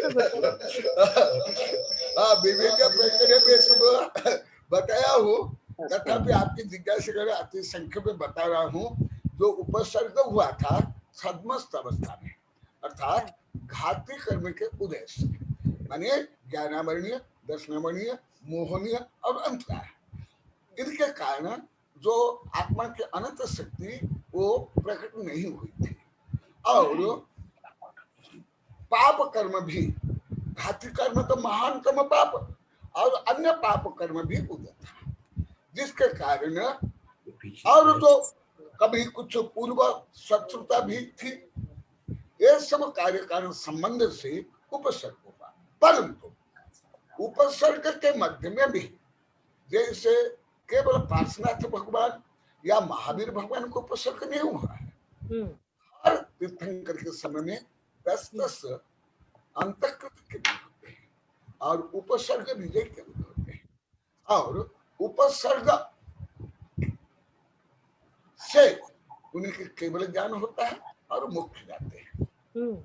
इसलिए ये एक पक्ष। दूसरा पक्ष आप लोग कई बार बताया हूं, बुद्धि प्रकट होने के बाद भी, इंद्र से भी, चक्रवर्ती से भी अधिक शक्ति होने के बाद भी वो आत्मा में लीन रहते हैं या समता में रहते हैं या शक्ति का उपयोग नहीं करते हैं, क्योंकि वो जानते हैं ये उपसर्ग अभी इसमें ही आएगा, तो उस समय मैं विस्तार से बताऊंगा, आगे आने वाला भी है। अभी संख्या में बताता हूँ। वो उनको श्रद्धा प्रज्ञा से, अनुभव से ज्ञात है ये जो उपसर्ग है वो किस कारण से स्वकर्म उपार्जित भी और उपार्जित भी, और इससे मेरा आत्म तत्व कभी भी नष्ट नहीं होगा। एक दूसरा और एक बड़ा कारण है, जो आत्मा में लीन रहते हैं शुक्ल ध्यान में, शुक्ल ध्यान में श्रेणी आरोहण में, उनको ये उपसर्ग जनित किसी प्रकार का कष्ट होता ही नहीं। वो अभी आगे विस्तार से आएगा। ये प्रश्न थोड़ा गहन है, इसलिए इतना कम समय में संभव नहीं। जब प्रश्न आएगा पूरा डिटेल बताओ। ठीक है गुरुदेव। मैं वर्ण से नमस्ते गुरुदेव। नमस्ते वर्ण से गुरुदेव। रिक्वेस्ट करता हूँ, जरा माइक आचार्य श्री के सामने माइक को जरा ऊंचा करें ताकि आचार्य श्री की आवाज बराबर आए। हाँ, थैंक यू वर्ण बेटा। हाँ, आवाज बीच बीच में। हाँ, अभी नेक्स्ट किसका प्रश्न है? कोई प्रश्न पूछ रहा था? गोदावत जी जरा। हाँ आचार्य विद्यानंद जी। हाँ, गोदावत जी प्रश्न पूछिए। नमस्तु भगवान, नमस्तु आचार्य श्री, नमस्तु। मेरी आवाज आ रही है गुरुदेव? बहुत अच्छी आ रही है। नमस्तु भगवान, नमस्तु गुरुदेव। अभी आपके प्रवचन श्रृंखला के अंदर आपने कोरोना की बात जिक्र किया था और आपने एक प्रश्न रखा था, कोरोना वायरस ये कोविड-19 है। थोड़ा सा मैं इसके ऊपर, क्योंकि मेरा मॉलिक्यूलर बायोलॉजी से संबंध है और सूक्ष्म जीवों से थोड़ा संबंध है, उसको थोड़ा सा मैं सभी दर्शक गण को और भक्त गणों को, मैं गुरुदेव के भक्तों को थोड़ा सा उसके बारे में जानकारी देने का प्रयास करूंगा मैं। गुरुदेव, ये जो कोरोना वायरस कोविड-19 है, ये वायरस फैमिली का है, एक कोशिका का जीव है, स्थावर जीव है, इमोबाइल जीव है। स्वभाव से ये इमोबाइल है, इसके अंदर स्वयं में गति करने की शक्ति नहीं है। स्वभाव से एक इंद्रिय है, एक कोशिका का जीव है, और इसकी एक कोशिका होती है, वो लाइपोप्रोटीन से, इसकी जो सेल वाल है, इस कोशिका की जो दीवार है वो लाइपोप्रोटीन से बनी हुई होती है। लाइपोप्रोटीन है, ये बहुत मजबूत कवर होता है, ये आसानी से खत्म नहीं होता है। इसलिए ये लाइपोप्रोटीन की जो प्रॉपर्टी होती है, अपन इसलिए जो ये कहते हैं कि अपन को हाथ को बार बार धोना चाहिए। हाथ में इसलिए धोने के लिए कहते हैं कि lipoprotein is a soluble in the sodium hydroxide. Sodium hydroxide is a caustic soda. जो कास्टिक सोडा अपन साबुन में डालते हैं वो कास्टिक सोडा है। वो कास्टिक सोडा जो है लाइपोप्रोटीन को डिसॉल्व कर लेता है। तो जो कोरोना वायरस है उसके ऊपर जो लाइपोप्रोटीन की जो दीवार है उसके ऊपर जो वो उस कास्ट, जैसे हाथ धोया आपने और 20 मिनट तक कहते हैं अपन को हाथ को मसलना चाहिए, तो वो लाइपोप्रोटीन उसकी कोरोना की वायरस की जो दीवार है वो उस साबुन के अंदर घुल जाती है और वायरस मर जाता है। ये तो इसकी बाहर की आकृति की बात है। अंदर अब क्योंकि इसके अंदर जो जेनेटिक मटेरियल होता है ये प्रोकैरियोट्स में आता है, ये प्रिमिटिव टाइप का, बहुत प्रिमिटिव टाइप का ऑर्गेनिजम्स है। इसके अंदर जो डीएनए नहीं होता है, इसके अंदर जो जेनेटिक मटेरियल होता है वो खाली आरएनए होता है, राइबोन्यूक्लिक एसिड एक स्ट्रैंड होता है। जो डीऑक्सी राइबोन्यूक्लिक एसिड होता है उसमें 2 स्ट्रैंड होते हैं। जैसे अपने यूकैरियोट्स के अंदर जो हायर ऑर्गेनिजम्स वगैरह हो रहे हैं उनमें सब में डीएनए दो स्ट्रैंड का होता है, पर इसके अंदर जो राइबोन्यूक्लिक एसिड है वो एक स्ट्रैंड का ही होता है और एक स्ट्रैंड का है इसके अंदर, उसको राइबोन्यूक्लिक एसिड कहते हैं। और इसके अंदर जो है वो न्यूक्लियोसाइड्स की चेन होती है, पूरी न्यूक्लियोसाइड की चेन, एक पूरी एक चेन होती है इसके अंदर, जो अमीनो एसिड, जैसे प्रोटीन के अंदर अमीनो एसिड की चेन होती है उस तरह से इसके अंदर भी न्यूक्लियोसाइड्स की चेन होती है। तो उस न्यूक्लियोसाइड की चेन के अंदर एक जो नाइट्रोजन बेस होता है इसके अंदर, उस नाइट्रोजन बेस के अंदर फ्रीक्वेंट चेंज होता रहता है। उस फ्रीक्वेंट चेंज होने से इसकी पूरी मार्फोलॉजी बराबर बदलती रहती है।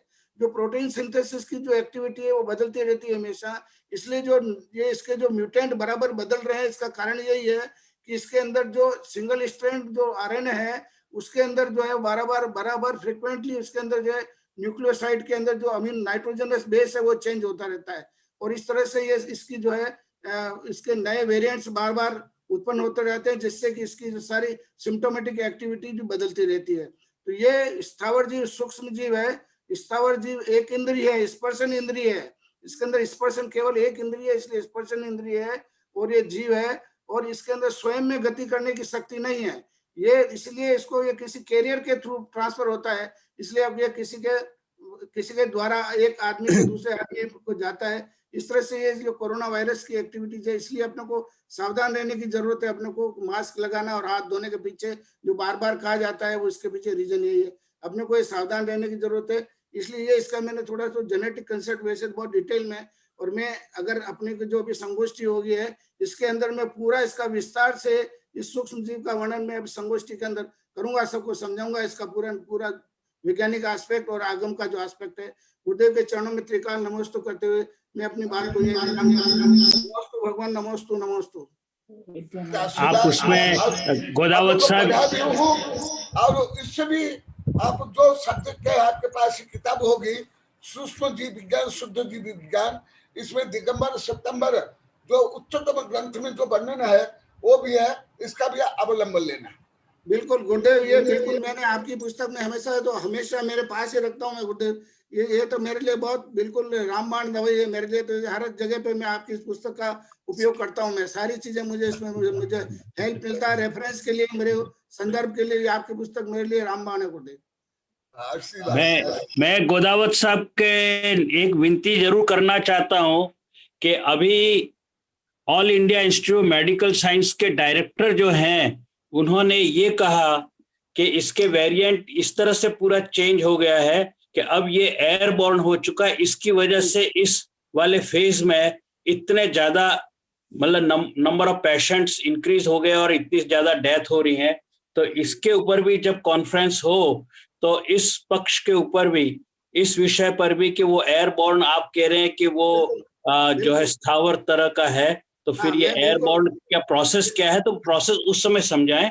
अभी खैर कोई आवश्यक नहीं है, मैं तो एक केवल हिंट दे रहा हूं आपको। अब मैं आचार्य श्री विद्यानंदी जी को आमंत्रित करता हूं। आचार्य श्री विद्यानंदी जी अपने वीडियो खोलें, हाँ प्रश्न पूछे, अनम्यूट करें आचार्य श्री विद्यानंदी जी। नमस्ते स्वामी जी, नमस्ते। स्वामी, ಇವತ್ತು ತಾವ ಇಷ್ಟೋಪದೇಶ ಅತ್ಯಂತ ಮಹತ್ವಪೂರ್ಣ ಇರುವಂತ ಶ್ಲೋಕ ಬಗ್ಗೆ ಚರ್ಚೆ ಮಾಡಿದಿರಿ. ಶ್ಲೋಕ ನಂಬರ್ ಇದೆ 21 ಮತ್ತು ಮೊದಲಿಂದ ಚರಣ ಇದೆ ಸ್ವಸಂವೇದನ ಸುವ್ಯಕ್ತ.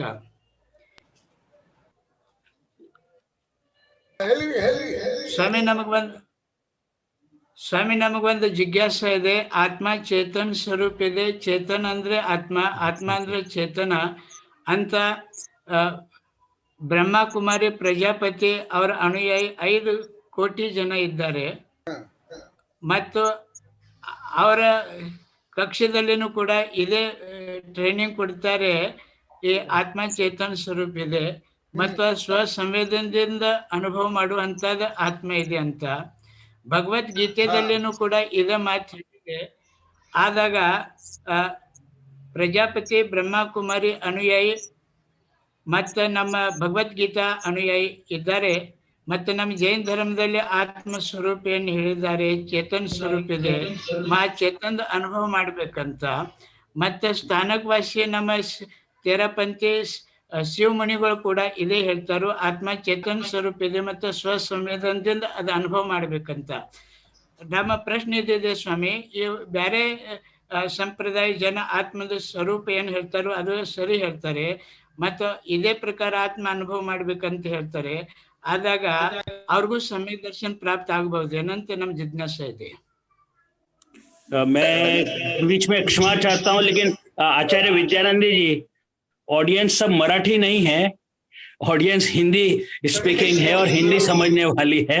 तो आपका प्रश्न मेरा ख्याल है 99% लोग तो नहीं समझ पाएंगे कि आपका प्रश्न क्या और आप कहना भी क्या चाहते थे।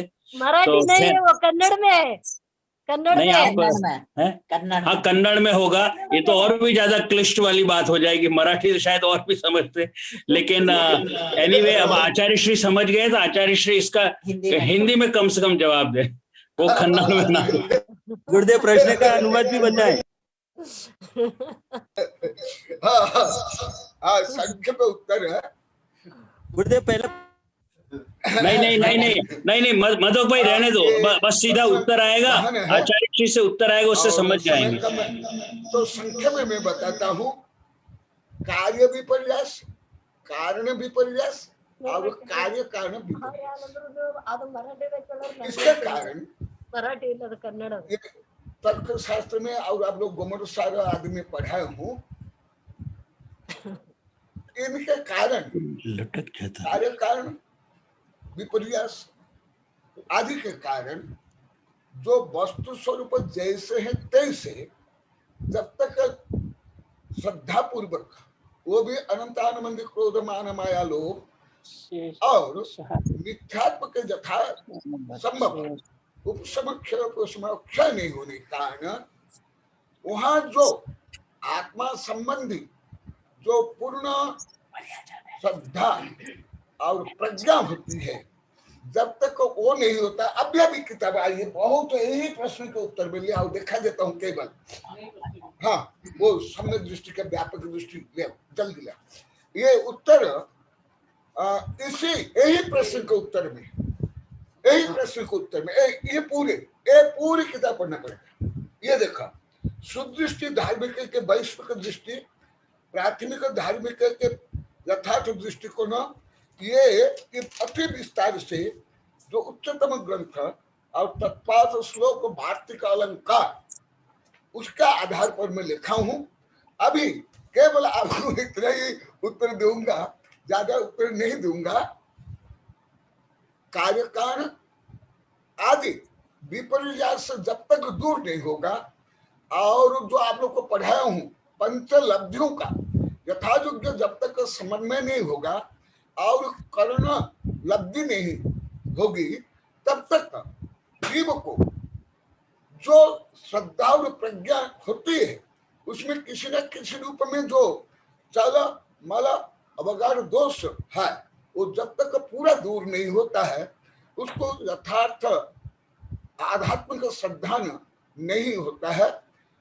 और जब तक आत्म श्रद्धा और परम सत्य का श्रद्धा नहीं होता है, तब तक वो वस्तु स्वरूप को यथार्थ नहीं जान सकता है। इसलिए ये जो अंतरंग कारण पहले लेना चाहिए, क्योंकि हमारे आचार्य ने कहा है मैं किसके पक्षपाती नहीं हूं, जो यथार्थवादी है उसको मैं स्वीकार करता हूं। तो इसलिए ये सबको विभिन्न दृष्टिकोणों से निश्चय, व्यवहार और अनिकांत और साधवाद और कर्म सिद्धांत को लेकर के जब तक निर्णय पर नहीं पहुंचेंगे, किसके लिए, क्योंकि हम छद्मस्त है। और आप लोग को पहले भी बताया, अभी आगे भी बताऊंगा। अभी कई दिन पहले चर्चा भी चली थी, छद्मस्त को अमूर्ति का आध्यात्मिक गुण जो अनंत गुण है वो पूर्णतः ज्ञात नहीं होगा, केवल बाह्य लक्षण से ही ज्ञात होगा। इसलिए ये यथार्थ से, कर्णानुयोग से, आध्यात्मिक दृष्टिकोण से कौन सम्य दृष्टि है, कौन मिथ्या दृष्टि है, ये केवल ज्ञान गम्य है। हाँ, व्यवहार से जो लक्षण आदि है उससे जान सकते हैं। अभी इतना संक्षेप में उत्तर, जब विषय आएगा मैं विस्तार से बताऊंगा। बहुत ही बहुत अच्छा जो प्रश्न उत्तर दिया आपने। एक और प्रश्न है, कोई 2 नंबर की डिवाइस है, श्रेय शाह है, उसको मैं आमंत्रित करता हूं, वो अपना प्रश्न पूछें। 2 नंबर की डिवाइस है, कौन है? श्रेय शाह। श्रेय शाह जरा प्रश्न पूछें। श्रेय भाई जरा अपने आप को अनम्यूट करें।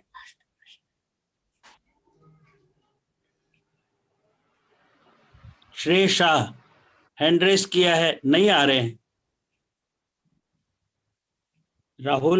राहुल क्या हो रहा है उनको?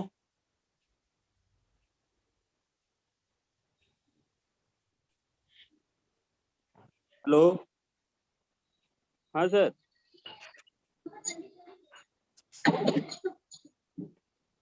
हाँ श्रेय शाह, हाँ आप प्रश्न पूछिए।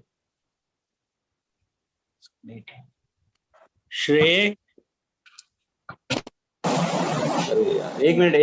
हाँ बोल बेटा। नमस्ते गुरुदेव। ये तो बात वाले होते हैं, इनमें भी क्या निगोदिया जीव पाए जाते हैं या नहीं? और मेरा दूसरा प्रश्न ये है कि जब अपन शांतिनाथ भगवान के अर्घ में बोलते हैं तुम ढिंगधारी आनंदकारी, मतलब इसमें ढिंग का क्या मतलब होता है?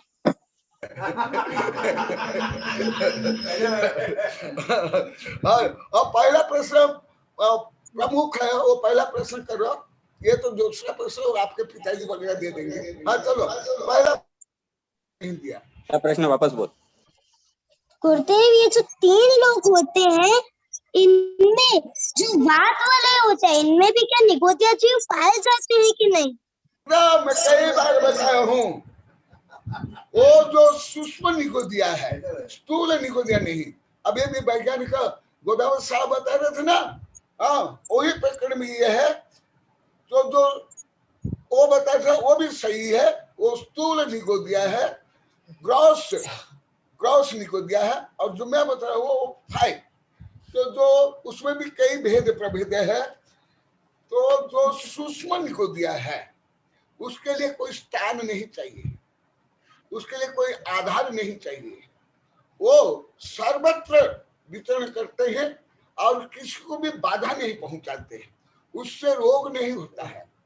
जो अभी वायरस है, कोरोना वायरस से, वो सूक्ष्म निगोदिया में नहीं आएंगे। अभी तो वो इतना गहन विषय, इतना बड़ा लंबा चौड़ा 800 पेज का, क्या बताऊं। तो तुम्हारा बहुत अच्छा प्रश्न है, इतनी कम उम्र में इतना गहन तुमने प्रश्न किया। इसके लिए पहले तो तुमको आशीर्वाद देता हूँ, फिर उत्तर देता हूँ। पहले तुमको आशीर्वाद देता हूँ, हाँ, इतनी कम उम्र में इतना गहन प्रश्न। तो सूक्ष्म निगोदिया 343 घनराजु में सर्वत्र व्याप्त है। और केवल सूक्ष्म निगोदिया नहीं, सूक्ष्म जलकायिक, अग्निकायिक, वायुकायिक, वनस्पतिकायिक, ये भी संपूर्ण ब्रह्मांड में एकदम भरे हुए हैं। तो वो इसलिए बात वाले भी इस लोकाकाश में ही है, इसलिए बात वाले में भी ये निगोदिया जीव होते।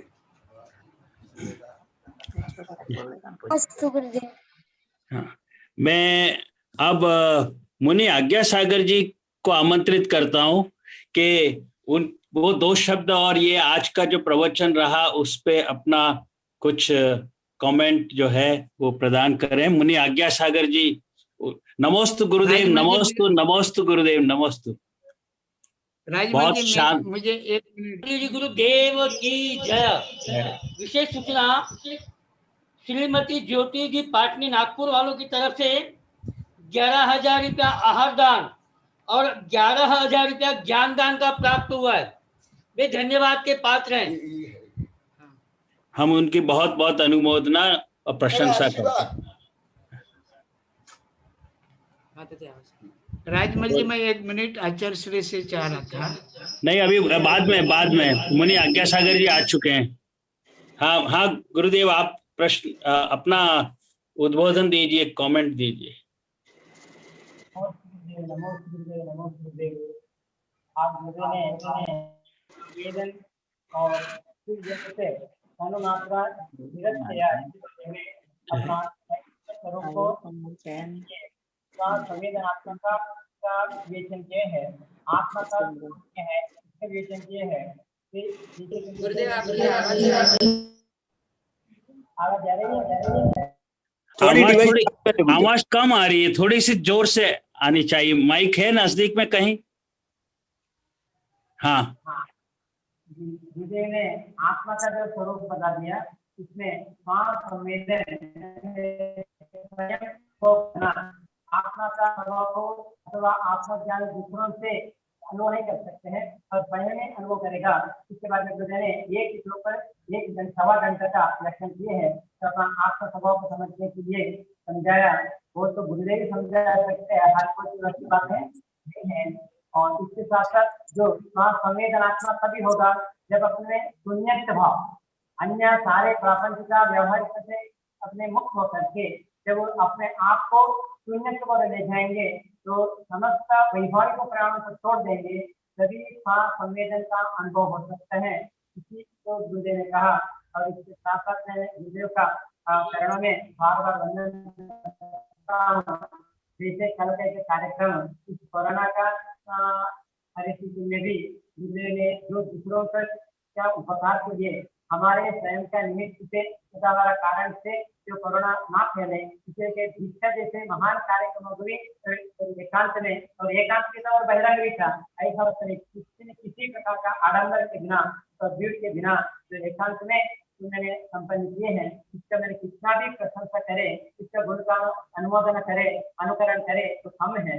क्योंकि गुरुदेव का दूसरे जीव के प्रति इतना अनुकंपा, इतना दया तो हर कोई के व्यक्ति का मन में आ नहीं सकता। इसीलिए मैं बार बार वंदन करता हूँ।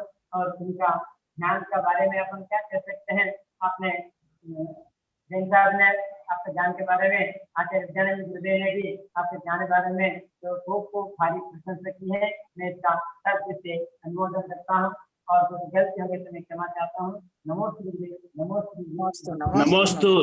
नमोस्तु गुरुदेव। आप सचमुच में महान हैं।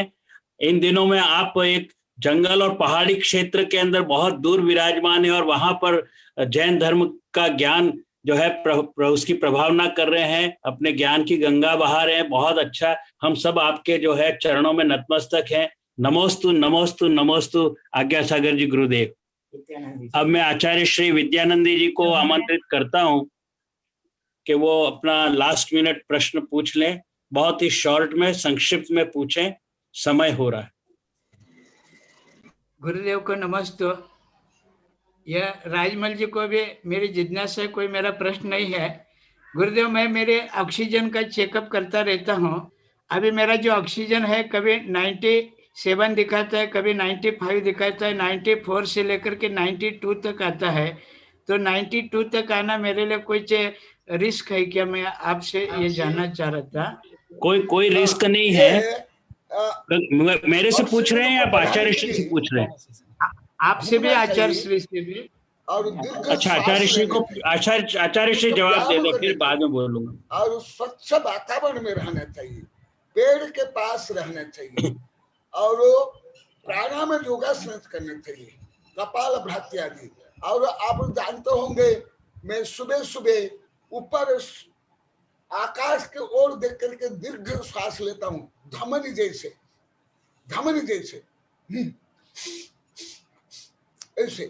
ऐसे करना चाहिए। और ये जो ऑक्सीजन है किस किस की कुछ कम बेसी रहती है, एकदम कम होने पर तो हानिकारक है, क्योंकि ऑक्सीजन स्वयं जैन धर्म के अनुसार भी प्राण है, 10वां प्राण है, आन प्राण ये तो। और ऑक्सीजन पूरे शरीर में खून के माध्यम से मस्तिष्क निकल जाता है। इसलिए इसको बढ़ाने के लिए एक तो प्राणायाम करना चाहिए, घूमना चाहिए और योगासन करना चाहिए और स्वच्छ वातावरण में रहना चाहिए। और दरवाजा खिड़की हर समय बंद करके नहीं रहना चाहिए, खुला रखना चाहिए। और सबकी जो स्तर है इतना ही नहीं, 95 से 95 तक ठीक है, 94 तक ठीक है।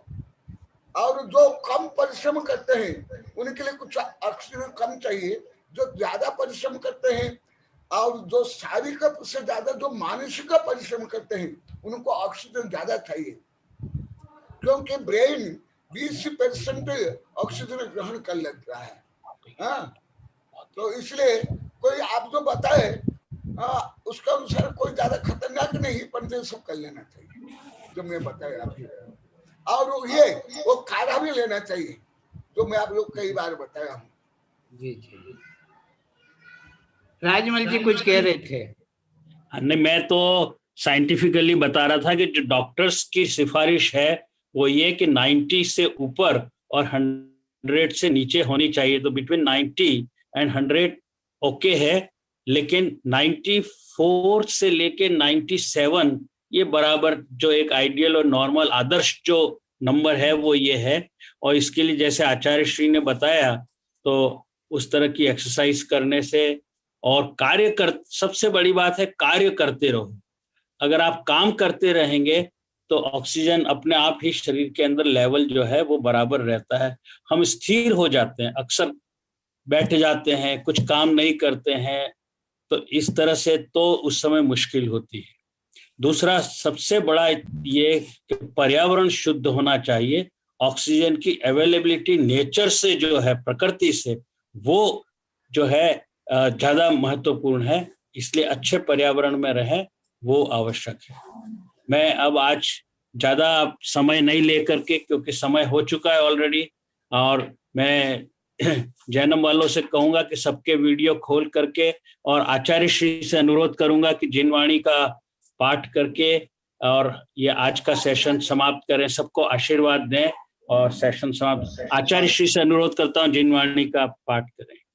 बोधि समाधि परिणाम सिद्धि स्वात्मोपलब्धि शिव शोक सिद्धि चिंतामणि चिंतितवस्तुभानि वंदमानस्तु नमस्तु देवी वंदमानस्तु नमस्तु देवी वंदनानि साईरतो कमरो भया सुखेन नमोस्तु गुरुदेव नमोस्तु नमोस्तु गुरुदेव स्वामी नमोस्तु जय गुरुदेव नमोस्तु गुरुदेव नमोस्तु गुरुदेव नमोस्तु गुरुदेव गुरुदेव नमोस्तु नमोस्तु गुरुदेव नमोस्तु गुरुदेव नमोस्तु गुरुदेव नमोस्तु भगवान